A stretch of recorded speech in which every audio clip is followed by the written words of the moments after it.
Hello and welcome back. I'm Marina Kim with the latest news from Kazakhstan. Here are the top stories. Families of inmates detained in the Almaty pre-trial detention ward demand to stop the abuse of their relatives. An anonymous source in Ust-Kamenogorsk caused mass panic with rumors over the poisoning of Irtysh River. Almaty residents are not happy with the way the authorities are preparing the city for the Asian Winter Games.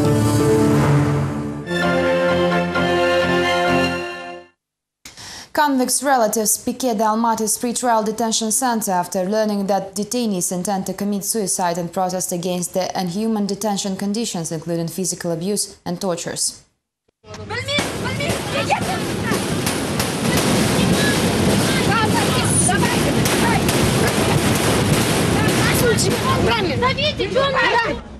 Detainees' families found out about the events inside through phone calls. Neither the detention facility nor the prosecution office representatives addressed the gathered people while the tension was growing until it turned into a spontaneous rally.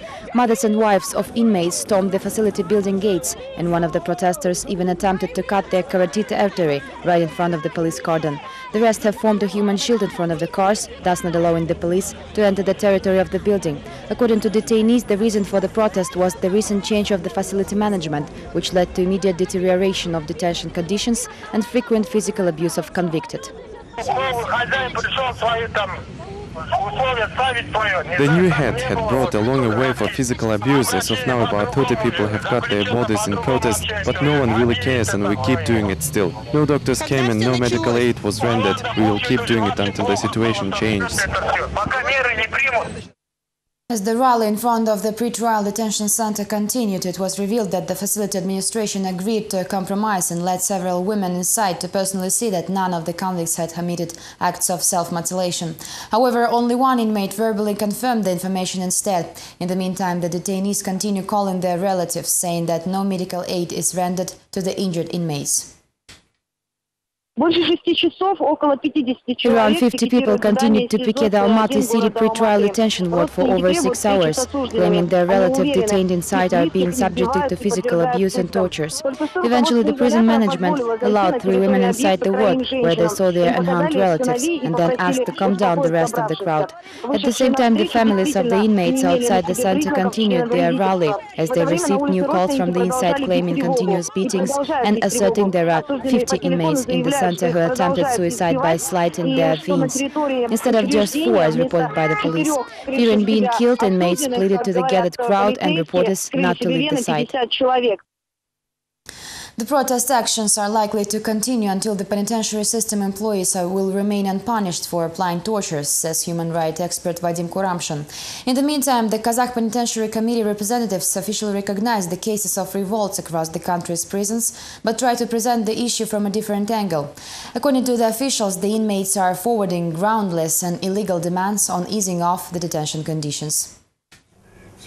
The Emelianovs are looking through a family album, joyfully recalling what a nice person their son and nephew was before prison. This is our family album. We have pictures of everyone, including Sasha. Here he is 16 years old and it's the farewell party for his brother Denis, who was drafted. We are all together in this one.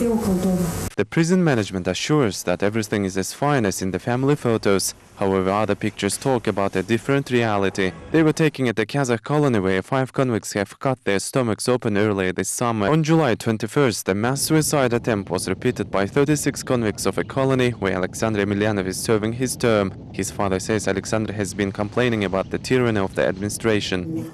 He said that they should go on and continue bringing more attention to the situation, as it was no longer possible to tolerate the lawlessness which could lead to suicide of some convicts.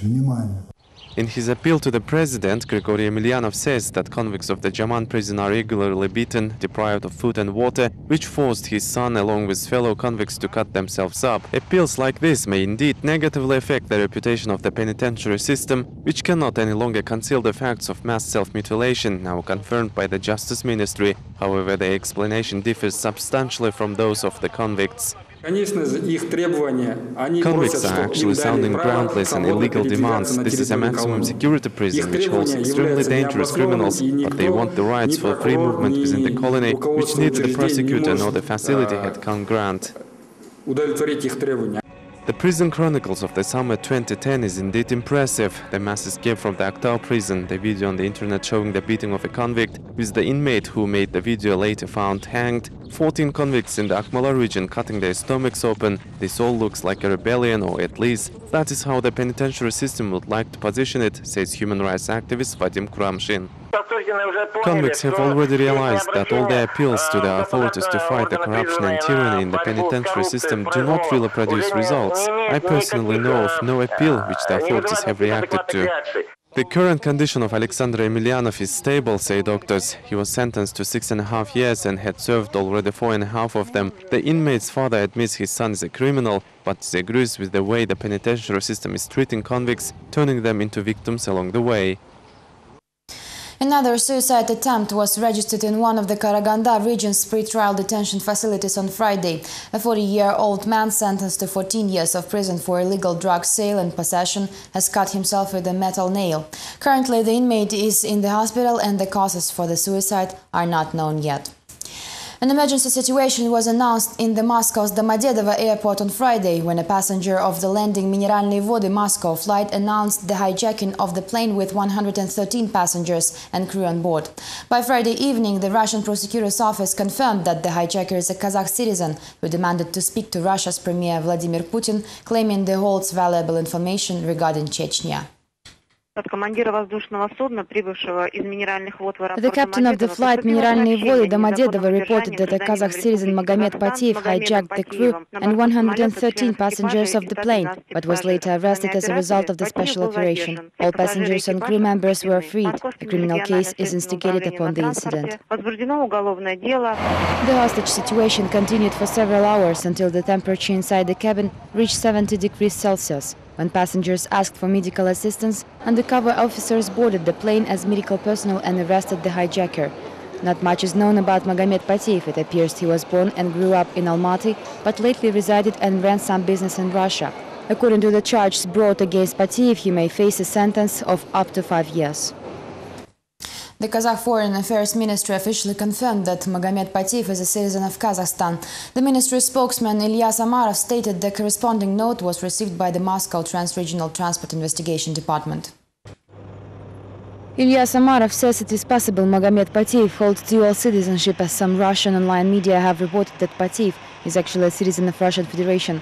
Kazakh Foreign Affairs Ministry assured that all the rights of the detainee will be observed under both Russian and Kazakh legislations.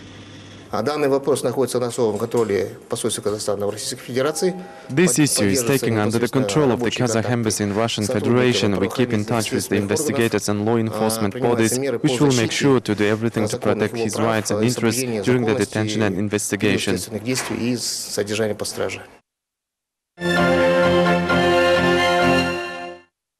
On Friday, panic spread across eastern Kazakhstan as regional mass media published a message of an unidentified citizen about the alleged poisoning of the Irtysh River due to the accident at the Chinese plant. The message called people not to consume tapped water and refrain from swimming in local reservoirs. The regional authorities summoned an urgent press conference to deny the rumors. The rumor about the poisoning of the Irtysh River is spreading around Usk-Kamenogorsk for already several days. It appears in the form of anonymous publications on the internet and in local newspapers. Allegedly, a solid amount of fat poison was dumped into the Black Irtysh River due to an accident in Chinese food additive plant. The anonymous person asks the citizens not to consume the water from the river and refrain from swimming in local reservoirs. This resulted in a wave of calls from residents to the local authorities. In response, officials and rescue officers summoned an urgent press conference where they denied the rumors and asked the population not to panic. The Chinese side had provided us with the data on all 40 plants located along the Irtysh River basin. None of them produce food supplements. Just in case, the authorities have tightened the control over the water reservoirs of the region. The water from Irtysh is tested in the special lab of the hydrometeorological station every hour. Specialists say that there is no reason to worry, as the lab works extra shifts as well. The officials have called the message the information terrorism, and most likely the law enforcement agents will now deal with the anonymous newsmaker. In the meantime, some international information agencies report about the actual accident at one of the Chinese plants. The chemicals container was washed away by flood in the Shungai River. However, this doesn't really represent any danger to Kazakhstan, say specialists. The hunger strike and construction interest holders were dispersed by the Police Special Forces unit on Friday when they came to the government building to submit a letter to Prime Minister Masimov.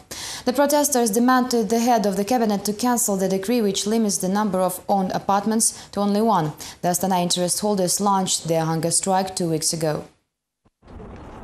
According to public activist Ardak Bezhigitov, Prime Minister Masimov had ordered the Housing and Utilities Agency to find individual approach to each deceived interest holder after the recent government meeting. The agency is now preparing a list of citizens displeased with the housing distribution. However, the interest holders decided to bring their own list to the government office. The hunger strikers attempted to approach the building for an hour before having a minor clash with the Special Forces unit. After some talks, the protesters were allowed in the building, although only in groups of 2 persons at a time. The territory which they occupy is a heavily secured corporate area. It's prohibited to gather in groups close to these buildings. Thus we were told that we are violating the public order. Of course we disagree with this.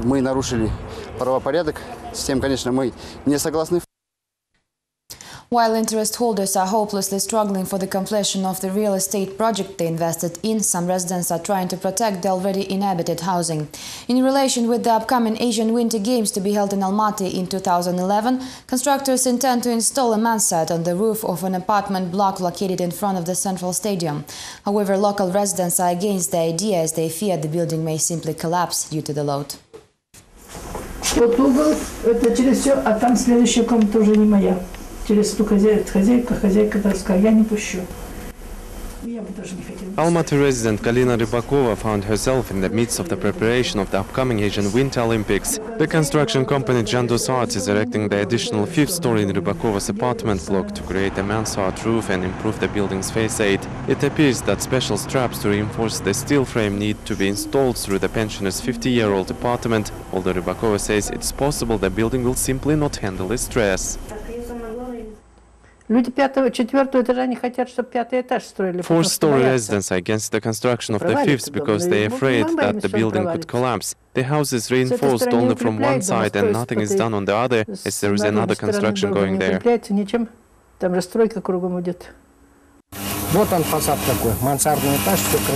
The construction company claims the mansard is a politically important architectural solution. It must be completed before the Olympics to impress the Almaty visitors. The project was approved by Mayor Simov, which apparently overruns the public opinion.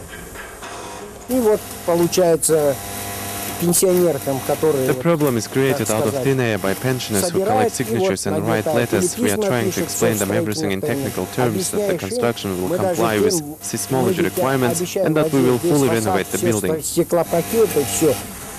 So far, the building residents have lost their trial at the first instance court. Public lawyer Svetlana Katarchak claims that the court permitted to continue the construction, despite the arguments that the building could collapse. The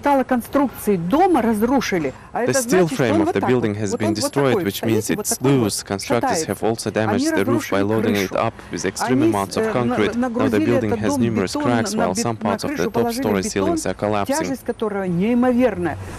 Lawyer Svetlana Katarchak is preparing a cassation appeal at the moment, while residents are forwarding letters to Almaty City Mayor Ahmetjan Isimov. That is all we had for this week. Join us on Tuesday for more. Thank you for watching. Have a great weekend. Goodbye.